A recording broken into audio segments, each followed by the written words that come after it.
नमस्कार। सभी भक्तगणों को सादर नमस्कार। आज हम सभी यहाँ एक अनोखे पर्व छठ महापर्व के सम्मान में एकत्रित हुए हैं और आप हमारे वीडियो देख जा रहे हैं। यह छठ पर्व हमारी आस्था, परंपरा और जीवन संस्कृति का प्रतीक है। यह पर्व न केवल बिहार और पूर्वांचल का बल्कि पूरे देश विदेश में उन लोगों का भी बन गया है जिनके दिल में छठ मैया और सूर्य देव के प्रति गहरी भक्ति और प्रकृति के प्रति गहरा जुड़ाव है।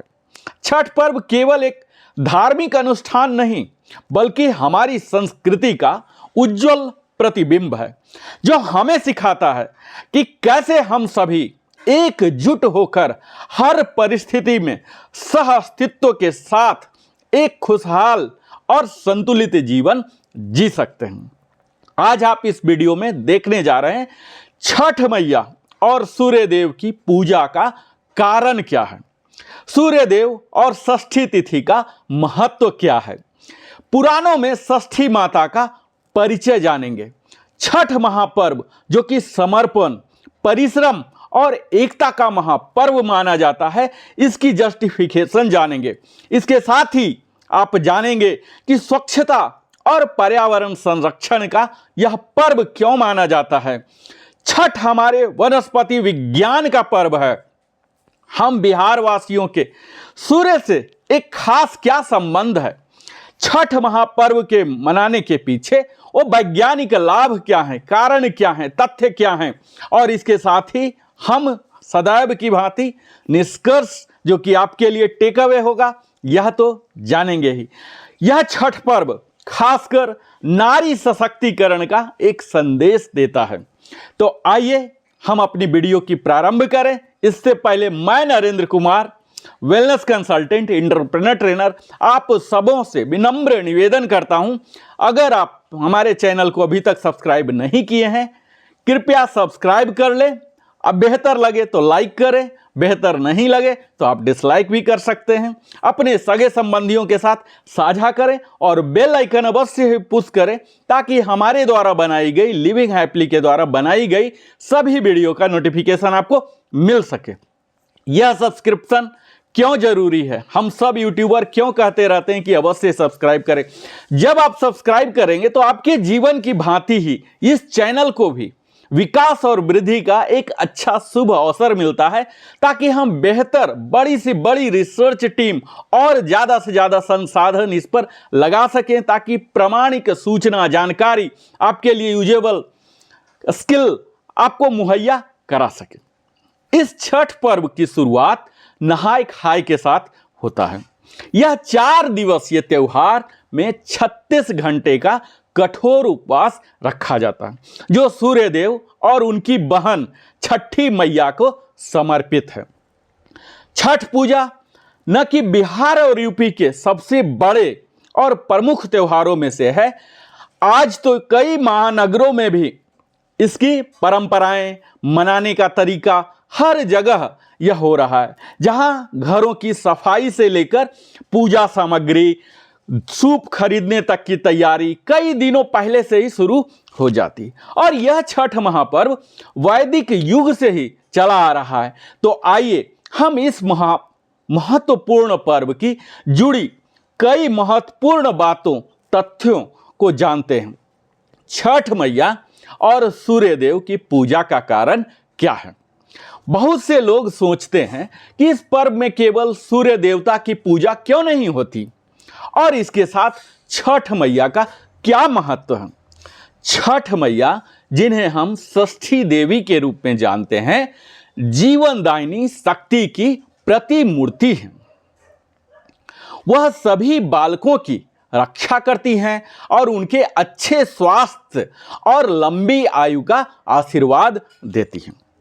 पौराणिक कथाओं के अनुसार छठ मैया सृष्टि की रचना का छठा अंश है और उन्हें देवी देवसेना के नाम से भी जाना जाता है। इसीलिए संतान और परिवार को स्वस्थ रखने की कामना से उनकी पूजा का महत्व है।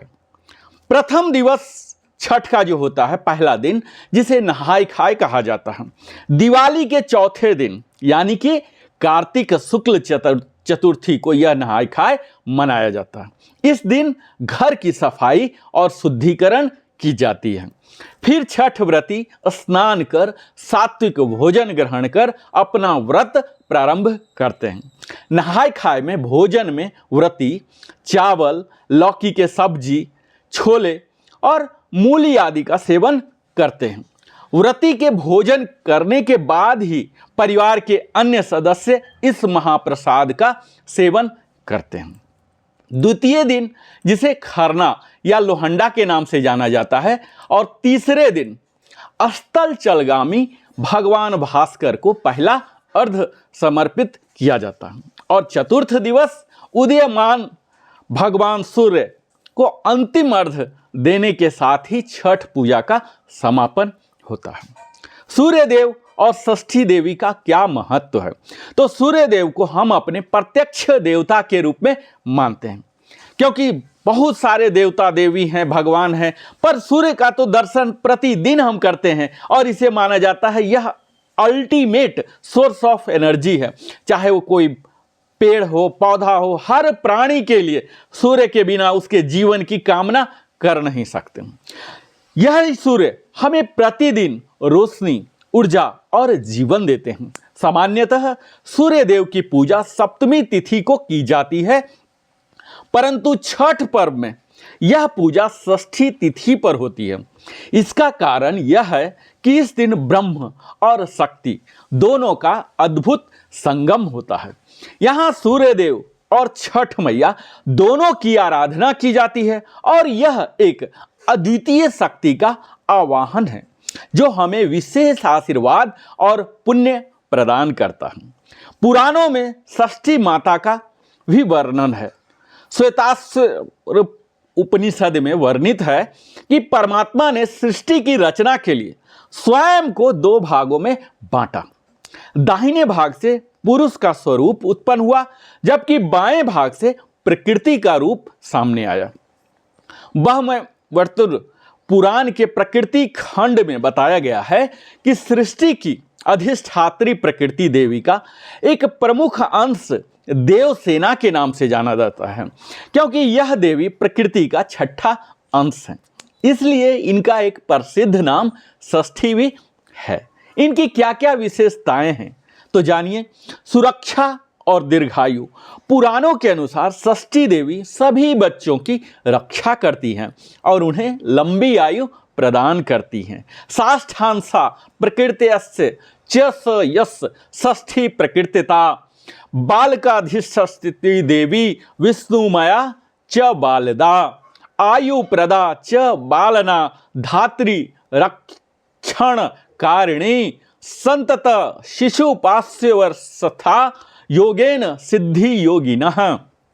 छठ मैया षष्ठी देवी को स्थानीय बोली में हम छठ मैया कहा करते हैं। इन्हें ब्रह्मा की मानस पुत्री भी माना गया है, जो निसंतानों को संतान देती हैं और सभी बालकों की रक्षा करती हैं।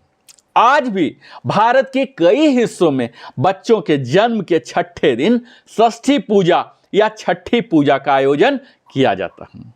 कात्यायनी पुराणों में इन देवी का एक अन्य नाम कात्यायनी भी है, और इनकी पूजा विशेष रूप से नवरात्र के दौरान षष्ठी तिथि को की जाती है।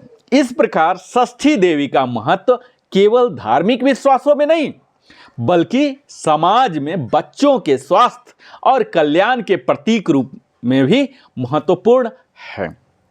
अब हम यह जानेंगे कि छठ महापर्व को आखिर हम क्यों समर्पण, परिश्रम और एकता का पर्व मानते हैं। छठ पर्व की सबसे विशेष बात यह है कि इसमें जाति, वर्ग या पंडित की कोई बाध्यता नहीं होती। चाहे कोई भी हो, सभी लोग भाव से एक ही घाट पर सूर्य देवता को अर्घ देते हैं। इस महापर्व में समाज के हर वर्ग का योगदान होता है, चाहे वो सूप बनाने से लेकर फल सब्जियां बेचने वाले तक, सभी मिलकर इस पर्व को सफल बनाते हैं। यह पर्व हमें सिखाता है कि जब हम एकजुट होकर किसी काम को करते हैं तो वह हमें एकता, प्रेम और सहयोग का आनंद देता है। छठ में कई प्रकार की लोकगीत भी है गाई जाती है। इन लोकगीत हमारे समाज की धरोहर है। ये गीत हमारे दिलों में बसी छठी मैया के प्रति गहरी श्रद्धा और आस्था को जीवंत करते हैं। इन गीतों में सिर्फ संगीत ही नहीं बल्कि हमारी संस्कृति, हमारी भावनाएं, हमारी परंपराओं की कहानी छुपी हुई है। बिहार की सरस कोकिला शारदा सिन्हा जो कि बहुत सारे गीत, लोकगीत गाई हैं, वो स्वयं प्रचलित हुई हैं और हम सब आज भी छठ में उनकी गीत को ही गाते हैं। इन गीतों में सिर्फ संगीत ही नहीं बल्कि हमारी संस्कृति, हमारी भावनाएं, हमारी परंपराओं की कहानी भी छुपी हुई होती है। गीत की एक पंक्ति आपके समक्ष गुनगुनाने का प्रयास करूंगा। केरवा जे फरेला घवद से ओहे पे सुगवा मोई राय। मैं लोक जीवन में यह जीवंत वर्णन है और पंक्ति कांच ही बांस के बहंगिया बहंगी लचकत जाए में हमारे मेहनत कश लोगों की श्रद्धा और समृद्धि की कहानी झलकती है। स्वच्छता और पर्यावरण संरक्षण का पर्व छठ को क्यों माना जाता है? आप समझेंगे कि यह सिर्फ धार्मिक है या कई अंधविश्वास लोग हैं जो इसे कर रहे हैं और दिन प्रतिदिन यह और भी विकास कर रहा है, लोग और अधिक से अधिक लोग मना रहे हैं। पर बात ऐसी नहीं है। मेरा आज का वीडियो का प्रमुख उद्देश्य, मूल उद्देश्य यही है कि आप सबों को इस छठ महापर्व से संबंधित कई ऐसे तथ्य हैं जो हमारे युवा वर्ग नहीं जानते हैं, उन सब को अवगत कराना। यह छठ महापर्व स्वच्छता और पर्यावरण संरक्षण का पर्व है। छठ महापर्व पर्यावरण के प्रति सम्मान का भी प्रतीक है। हम अपने आसपास की नदियां, गंगा, यमुना या कई अन्य नदियां या कई तालाब हों, जहां भी जल हो, उन नदियों के घाट छठ पर्व के अवसर पर पूरी तरह से स्वच्छ करते हैं। व्रती और उनके परिवार स्वयं घाटों की सफाई करते हैं, जिससे यह पर्व स्वच्छता का संदेश भी देता है। पर्व में उपयोग आने वाले वस्त्र, बांस के सूप, गन्ना, मौसमी फल आदि सभी इको फ्रेंडली होते हैं। यह त्यौहार हमें सिखाता है कि हम कैसे प्रकृति के प्रति और ज्यादा सम्मान रखें। अब मैं बात करूंगा कि छठ और नारी सशक्तिकरण का क्या संदेश हमें यहां मिलता है। इस पर्व में एक और महत्वपूर्ण संदेश छुपा हुआ है, नारी सशक्तिकरण का। क्योंकि छठ महापर्व में अधिकांशतः मोर देन 90% आप देखेंगे कि महिलाएं ही व्रत करती हैं और परिवार के सभी लोग उनका सहयोग करते हैं। समाज के हर तबके के लोग इसमें मिलजुल कर योगदान करते हैं, जिससे छठ पर्व एकता, समानता और सह अस्तित्व, को एग्जिस्टेंस का एक अनोखा प्रतीक माना जाता है। यह पर्व किसी भी जाति, लिंग या वर्ग के भेदभाव को समाप्त कर सभी को एक साथ जोड़ता है। मित्रों, यह छठ महापर्व हमारी अर्थव्यवस्था में भी योगदान करता है। छठ महापर्व के दौरान समाज के हर वर्ग को रोजगार मिलता है, चाहे वह फल और सब्जी बेचने वाले हों, सूप और दौरा बनाने वाले हों, या वस्त्र या पूजन सामग्री बेचने वाले हों, सभी को रोजगार मिलता है। यह पर्व हमारी अर्थव्यवस्था में मुद्रा के हस्तांतरण का एक बड़ा माध्यम भी है और हमारे समाज में आर्थिक स्थिरता को बनाए रखती है। अब मैं बात करूंगा कि बिहार और सूर्य देव का क्या संबंध है। तो बिहार वासियों का सूर्य देवता के साथ एक विशेष संबंध है मित्रों। जिस प्रकार सूर्य अपनी रोशनी से पूरी दुनिया को प्रकाशित करते हैं, ठीक उसी प्रकार बिहार और पूर्वांचल के लोग दुनिया भर में अपने श्रम और लगन से पहचान बना रहे हैं। चाहे वह खेती में काम हो, ऊंचे ऊंचे दफ्तर हो या विज्ञान और तकनीक का क्षेत्र हो, बिहार के लोग अपनी मेहनत से हर क्षेत्र में चमक बिखेर रहे हैं। यह पर्व इस मेहनत और संघर्ष का प्रतीक है और हमें संस्कृति और अपने वैल्यूज मूल्यों पर गर्व करने का अवसर देता है। यह पर्व न केवल भक्ति और परंपरा का उत्सव है, बल्कि इसके पीछे गहरे वैज्ञानिक लाभ भी छुपे हुए हैं। छठ केवल धार्मिक अनुष्ठान नहीं है, यह हमारी शारीरिक, मानसिक और पर्यावरणीय स्वास्थ्य के लिए भी अत्यंत लाभकारी पर्व है। आज हम न केवल इस पर्व की धार्मिक महत्ता को समझेंगे, बल्कि इससे जुड़े कुछ महत्वपूर्ण वैज्ञानिक पहलुओं पर भी ध्यान देंगे। तो इसके वैज्ञानिक लाभ की अगर मैं बात करूं, चूंकि मैं स्वयं एक विज्ञान का विद्यार्थी रहा हूं, तो मेरा अप्रोच साइंटिफिक ऑलवेज रहा है, चाहे वो पर्व की बात हो या किसी पुराण की बात हो या गीता की बात हो, क्योंकि आज अगर कुछ एग्जिस्ट कर रहा, अस्तित्व में है और कल कुछ रहेगा, तो वह विज्ञान के बदौलत ही। तो मैं इसे विज्ञान के दृष्टिकोण से ही आपको छठ महापर्व के वैज्ञानिक लाभ कुछ गिनाने का प्रयास आपके समक्ष करूंगा। सूर्य की ऊर्जा और स्वास्थ्य लाभ का क्या संबंध है, तो चलिए आइए इसी पर हम परिचर्चा संक्षेप में कर लेते हैं। छठ महापर्व में सूर्य को अर्घ्य देने की प्रथा है, यह तो आप अभी तक जान ही गए होंगे। वैज्ञानिक दृष्टिकोण से सूर्य की किरणें हमारे स्वास्थ्य के लिए अत्यंत लाभकारी होते हैं। छठ पर्व में सूर्य की उपासना प्रातः काल और संध्या समय की जाती है, जब सूर्य की किरणें कोमल और लाभकारी होती हैं। इस समय सूर्य की यूवी रे, जो अल्ट्रा वायलेट रेज होते किरणें होते हैं, भी संतुलित होती हैं, जो हमारी त्वचा और स्वास्थ्य पर सकारात्मक प्रभाव डालती है। विटामिन डी का निर्माण होता है। प्रातःकाल और संध्या के समय सूर्य की किरणें शरीर में विटामिन डी का निर्माण करती है, जो हमारे हड्डियों को और भी सशक्त, उनके स्वास्थ्य के लिए बड़ा ही महत्वपूर्ण है। विटामिन डी की पर्याप्त मात्रा हमें हड्डी संबंधी कई रोगों से बचाती है और हमारे इम्यून सिस्टम को भी मजबूत करती है। सूर्योपासना से हमारे मानसिक स्वास्थ्य में सुधार आता है, जब सूर्य की रोशनी हमारे मस्तिष्क में सेरोटोनिन का स्तर बढ़ाता है, जो हमारे मूड को बेहतर बनाता है और कई प्रकार की तनाव, दबाव, स्ट्रेस, एंजाइटी, डिप्रेशन, फ्रस्ट्रेशन को कम करता है। इसलिए छठ पर्व मानसिक शांति और खुशी प्रदान करने वाला माना जाता है। जल और आहार से उपवास का क्या लाभ होता है, क्योंकि इसके दौरान उपवास भी करती हैं।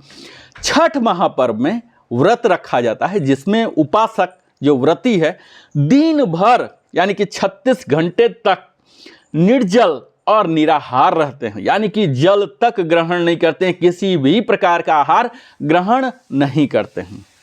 इस व्रत का वैज्ञानिक लाभ यह है कि इससे शरीर की जो प्राकृतिक डिटॉक्स प्रक्रिया है, इसको बढ़ावा मिलता है और उपवास के दौरान शरीर में जमा हुए कई विषाक्त पदार्थ, ये डिटॉक्स जो बाहर हम निकालते हैं और हमारी पाचन प्रणाली जो डाइजेस्टिव सिस्टम है, इसे एक अच्छा खासा विश्राम, रेस्ट मिलता है। डिटॉक्सिफिकेशन होता है। जब हम 1 या 2 दिन का उपवास करते हैं तो हमारे शरीर का डिटॉक्स सिस्टम प्रभावी ढंग से काम करता है, जिससे हमारे पाचन तंत्र को आराम मिलता है और शरीर तमाम विषाक्त पदार्थों से मुक्त हो जाता है। इससे हमारे मेटाबॉलिज्म में भी सुधार आता है। उपवास से शरीर को मेटाबॉलिज्म जो है वो सही होता है, ताकि ऊर्जा का निर्माण और हमारे शरीर के प्रत्येक सेल में, प्रत्येक कोशिका में, स्नायु में पर्याप्त मात्रा में ऊर्जा पहुंचने लगती है, जिससे शरीर में जमा अतिरिक्त वसा भी कम हो जाती है और हमारा वजन और फैट भी नियंत्रित हो जाता है। हम इस महापर्व के दौरान जल के संपर्क में आते हैं, तो इसे हम बोलते हैं हाइड्रोपैथी। इस छठ महापर्व के दौरान आप देखते होंगे कि हम सब भक्तगण नदी या जलाशय में जाकर सूर्य को अर्घ्य देते हैं। यह एक प्रकार की जल चिकित्सा है मित्रों, हाइड्रोपैथी है, जो शरीर के तापमान को संतुलित करती है और हमारे रक्त संचार, ब्लड सर्कुलेशन में सुधार लाती है। नदी के पानी में खड़े रहकर जब हम अर्घ देते हैं तो हमारे शरीर और मन दोनों के लिए यह लाभकारी होता है। हमारे मांसपेशियों में भी, स्नायु में, मसल्स में ठंडे पानी के संपर्क में आने से शरीर की मांसपेशियां बिल्कुल रिलैक्स हो जाती हैं, आराम पाती हैं और हमारे रक्त प्रवाह में भी सुधार होता है, जिसकी वजह से हमें तनाव या थकान में कमी हो जाती है। कई लोगों का मूड स्विंग हो जाता है, मूड और उनके मानसिक स्वास्थ्य में भी यहाँ सुधार देखा गया। जल चिकित्सा के दौरान हमारी तनाव और चिंता को तो कम करती ही है, हमारी मानसिक स्वास्थ्य को भी बढ़ावा मिलता है, मेंटल वेलनेस को भी प्रमोशन होता है। ठंडे पानी में खड़े होकर सूर्य के संपर्क में आना हमें ऊर्जा से भर देता है, तरबतर कर देता है और मानसिक शांति हमें मिलती है।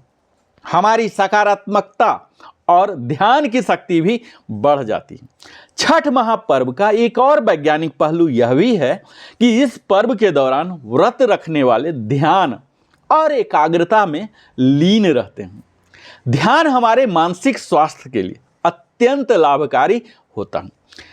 छठ पूजा के दौरान किए जाने वाले ध्यान से हमारी एकाग्रता और संकल्प शक्ति में वृद्धि होती है, मानसिक शक्ति में वृद्धि होती है, यानी कि आप बेहतर फोकस कर सकते हैं, कंसंट्रेट कर सकते हैं, किसी विषय वस्तु को एनालाइज कर सकते हैं, डीपली सोच सकते हैं, गहराई तक सोच सकते हैं, उसके तथ्यों पर विचार कर सकते हैं और तब विचार कर आप निर्णय बेहतर से बेहतर ले सकते हैं। तो यहाँ ध्यान से हमारी मानसिक शक्ति और एकाग्रता बढ़ती है। छठ व्रत में ध्यान की अवस्था रहने से हमारे विचारों में शांति, स्थिरता और सामंजस्य आता है। हमारी भावनात्मक संतुलन में भी वृद्धि होती है मित्रों, जिसे हम बोलते हैं इमोशनल इंटेलिजेंस। आज के डेट में IQ के साथ ही EQ भी है। इस EQ में भी इस पर्व के दौरान जो व्रती होती हैं भावनात्मक रूप से सशक्त होते हैं, जिससे मानसिक शांति और सकारात्मकता का अनुभव होता है। यहाँ हम छठ महापर्व में बात कर ही चुके हैं कि किस प्रकार हम सामूहिक स्वच्छता और पर्यावरण का संरक्षण करते हैं, क्योंकि यहाँ सफाई का विशेष ध्यान रखा जाता है, पवित्रता का विशेष ध्यान रखा जाता है।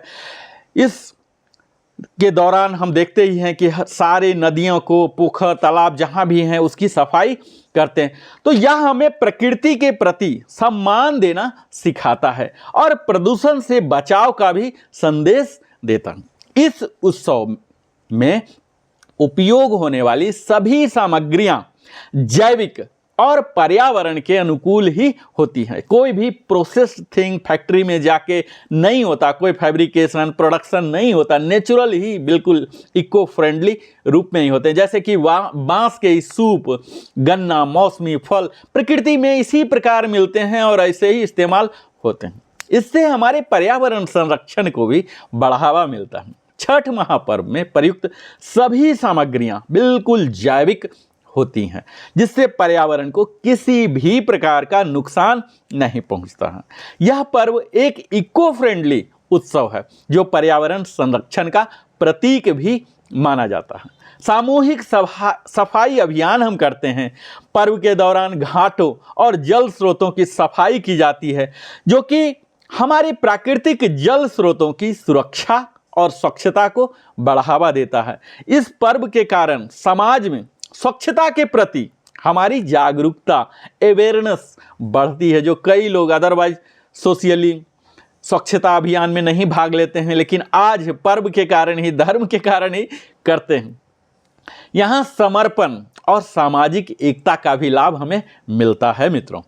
छठ पर्व में किसी विशेष जाति, वर्ग या पंडितों की आवश्यकता नहीं होती है। यह पर्व समाज के हर वर्ग को जोड़ता है और सभी को एक समान भाव से साथ लाता है। इससे समाज में आपसी प्रेम, सहयोग और समानता की भावना का विकास होता है। सामाजिक सहयोग का विकास होता है। छठ महापर्व में समाज के हर वर्ग का योगदान होता है, चाहे वो सूप बनाने वाले हों, फल सब्जियां बेचने वाले हों या पूजा सामग्री तैयार करने वाले हों। इससे समाज में रोजगार के अवसर तो उत्पन्न होते ही हैं। हर व्यक्ति का योगदान यहाँ सफल माना जाता है। यह एक समानता और एकता का भी संदेश देता है। इस पर्व में हर व्यक्ति एक समान भाव से शामिल होता है, कहीं भी जाति, लिंग या वर्ग से परे सभी को एक साथ जोड़ता है, जिससे हमारी सामाजिक एकता मजबूत होती है और हम एक बेहतर नागरिक के रूप में सामने आते हैं समाज के रूप में, और तब एक विकसित राष्ट्र का निर्माण कर सकते हैं। छठ महापर्व एक वनस्पति विज्ञान का भी पर्व माना जाता है। छठ पर्व हम सब जानते हैं कि यह कार्तिक मास में मनाया जाता है, जो प्राकृतिक समृद्धि, वनस्पति, औषधि, कृषि और उनके उत्पादों के ज्ञान का प्रतीक है। इस पर्व का एक महत्वपूर्ण उद्देश्य यह है कि इस ऋतु में उत्पादित धान और साग के सेवन की शुरुआत करना है। अन्नकूट के मूल में यह धारणा निहित है कि अन्न बलि दिए बिना खाया नहीं जाता, जो भूत बलि से लेकर देव बलि तक के विश्वासों को समेटे हुए हैं। छठ पर्व इस संदर्भ में विशिष्ट है कि इस दिन विशेष फल और उपहार दिखाई देते हैं। व्रती डलिए भरकर फलों को भोग सूर्य देव को अर्पित करती हैं, जो एक प्राचीन परंपरा का हिस्सा है, जिसे मिस्र और यूनान में भी मनाया जाता था। छठ तिथि का ध्यान विशेष रूप से फलदायी होता है, क्योंकि 6 की संख्या षट रस की मानक है, जो हमारे भोजन, स्वाद और रस को भी दर्शाती है। इस दिन जो फल होते हैं उन्हें बिना चढ़ाए महिलाएं नहीं खाती। बांस के डलिए में भरे फलों में शामिल होते हैं केला, अनार, संतरा, नाशपाती, नारियल, शकरकंदी, सुथनी, अदरक, हल्दी और काला धान, जिसे साठी भी कहा जाता है। इसके अलावा श्रीफल, सिंघाड़ा, नींबू, मूली, पानी फल और अनानास जैसे सभी मौसमी उत्पाद यहाँ शामिल होते हैं।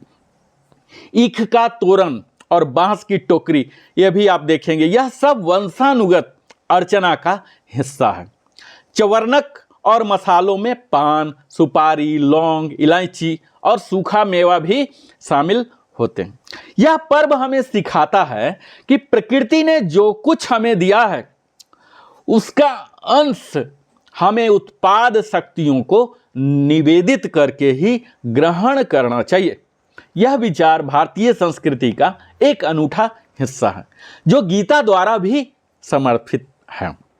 अब मैं बात करूंगा कि बिहार वासियों का सूर्य के साथ क्या संबंध है। तो बिहार वासियों का सूर्य देव के साथ बड़ा ही गहरा संबंध है। दुनिया के किसी भी कोने में जाएं, जहां भी आप जाएं, बिहार के लोगों की मेहनत और उनकी श्रम की उपस्थिति आपको महसूस होगी। कृषि में श्रम, जैसे पंजाब हरियाणा के खेतों में भी कोई भाई घुटने भर में कीचड़ में धान रोपता हुआ नजर आएगा, और एक दूसरा भाई मंत्रालय में धान का समर्थन मूल्य MSP तय करता रहेगा, और तीसरा भाई यह निर्धारित करता है कि धान पर्याप्त है या नहीं, ताकि आयात की, इंपोर्ट की आवश्यकता तो न पड़े। वैश्विक उपस्थिति में पटना से लेकर पेरिस, कोकड़ाझाड़ से लेकर कैलिफोर्निया तक यह पर्व मनाया जाता है। आप देखेंगे कि यह बिहारवासी रेलवे के ट्रैक की कुशलता की चेक से लेकर 40,000 फीट की ऊंचाई तक जहाज के कॉकपिट में भी हैं। यह मुंबई के सड़कों पर दौड़ते हुए टैक्सियों में भी दिखेंगे, और सिल्वर स्क्रीन से लेकर दिल्ली के नॉर्थ ब्लॉक में भी कार्य करता हुआ दिखेंगे। यह सब यह दिखाता है कि समर्पण और श्रम की पहचान वास्तविक होती है।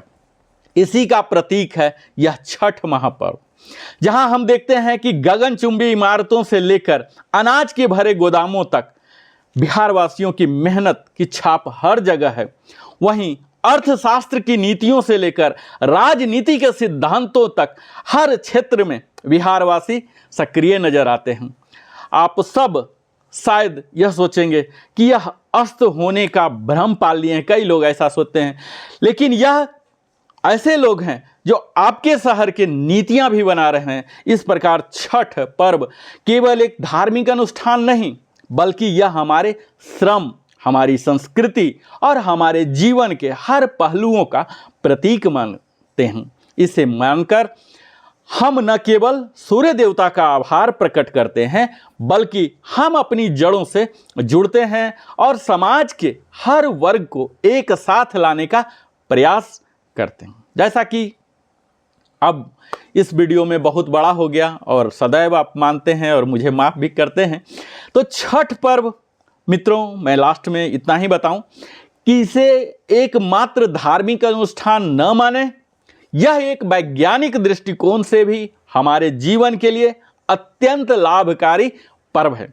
यह हमारे स्वास्थ्य, पर्यावरण, मानसिक शांति और समाज में समानता की भावना का प्रतीक भी है। यह पर्व हमें जड़ों से जुड़ने और एक साधारण, स्वच्छ और संतुलित जीवन जीने के लिए प्रेरणा भी देता है। जब हम सूर्य देवता की ऊर्जा और छठ मैया के आशीर्वाद का लाभ उठाते हैं तो हमारा जीवन भी उज्जवल और सुखमय हो जाता है। तो आइए हम इस छठ पर्व पर हम सब मिलकर सूर्य देवता और छठ मैया से अपने जीवन में, अपने मित्रों, सगे संबंधियों, पूरे ब्रह्मांड के लोगों के जीवन में शांति, समृद्धि और एकता का आशीर्वाद मांगे। यह पर्व हमें सिखाता है कि कैसे हम प्रकृति और समाज के साथ समरसता के साथ जी सकते हैं। छठ पर्व ही हमें सिखाता है कि सच्ची खुशी बाहरी चीज़ों में नहीं, बल्कि हमारे भीतर हमारी संतुष्टि और परिश्रम में निहित है। यह पर्व हमें अपने जड़ों से जुड़ने का, अपने जीवन को सरल, स्वच्छ और संतुलित बनाने का संदेश भी देता है। हमें सिखाता है कि जब तक हम धैर्य और लगन से अपने कार्यों में लगे रहते हैं तो हमारी जिंदगी में भी सूर्य की तरह चमक उठती है। यह पर्व हमें बताता है कि चाहे हम कितनी भी दूर क्यों न हो, हमारे दिल में जो श्रद्धा है और संस्कार बसे हैं वे हमें हमेशा संस्कृति से जोड़ते रहेंगे। छठी मैया और भगवान सूर्य की कृपा आप सभी पर बनी रहे। जय छठी मैया, जय सूर्य देवता। और अंत में आप सबों से फिर से मैं आग्रह करता हूं, अगर आपने हमारे साथ अपने जीवन का बहुमूल्य समय दिया है तो मैं आपको दिल की गहराइयों से धन्यवाद देता हूं और आग्रह करता हूं कि आप हमारे चैनल को अवश्य ही सब्सक्राइब करें, लाइक करें, कमेंट करें। अगर लगता है कि आपके लिए लाभकारी है तो अपने सगे संबंधियों के साथ भी साझा करें। जय छठी मैया, जय हिंद। फिर से मिलता हूं, नरेंद्र कुमार, वेलनेस कंसल्टेंट।